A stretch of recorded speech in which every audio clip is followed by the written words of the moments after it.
আসসালামু আলাইকুম। আমরা এই মুহূর্তে অবস্থান করছি মাগুরায় যে আলোচিত ঘটনাটি ঘটেছে সেই ইটুর বাড়ির সামনে। এখানে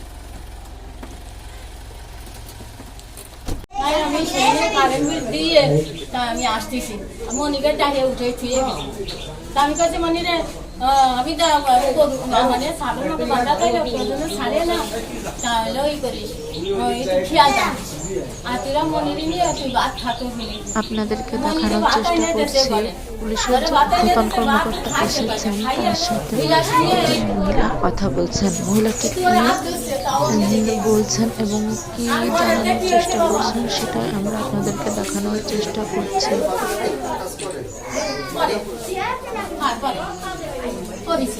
কিছুদিন আগে তাকে জুতার মালা দিছিল কি জন্য? কয়েকদিন আগে এলাকায় জুতার মালা দিনে আমি জুতো জমা দিয়েছিল বাথরুমে এই ছেলে এরা কিছুদিন আগে একজনের বাথরুমে হুলুক দিছে। হ্যাঁ, এনার ছেলে যে অভিযুক্ত সে ওই তার বাথরুমে হুলুক দিছে, এই নিয়ে জুতা পিটা খাইছে।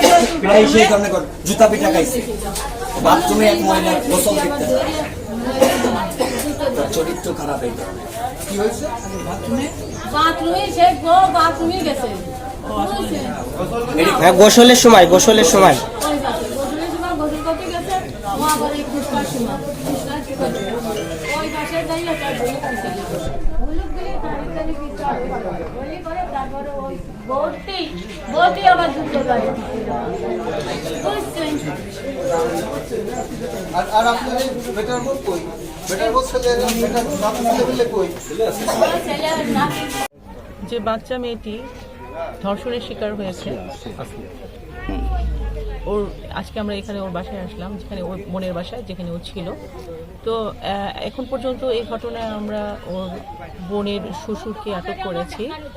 আমাদের তদন্ত চলছে, এ বিষয়ে আমরা আরও কাউকে হয়তো গ্রেপ্তার করব। তো এক্ষেত্রে যেহেতু তদন্ত চলছে, এখন আমরা নিশ্চিত করে কাউকে বলতে পারছি না।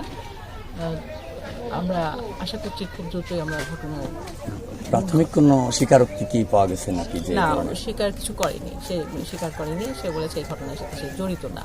তার বাচ্চা মেয়েটার বোনের শ্বশুর সে বলেছে যে আমি জড়িত না, এই ঘটনা আমি ঘটাইনি। তো আমরা জিজ্ঞাসাবাদের মধ্যে রেখেছি, আমরা হয়তো আরও কাউকে অ্যারেস্ট করব।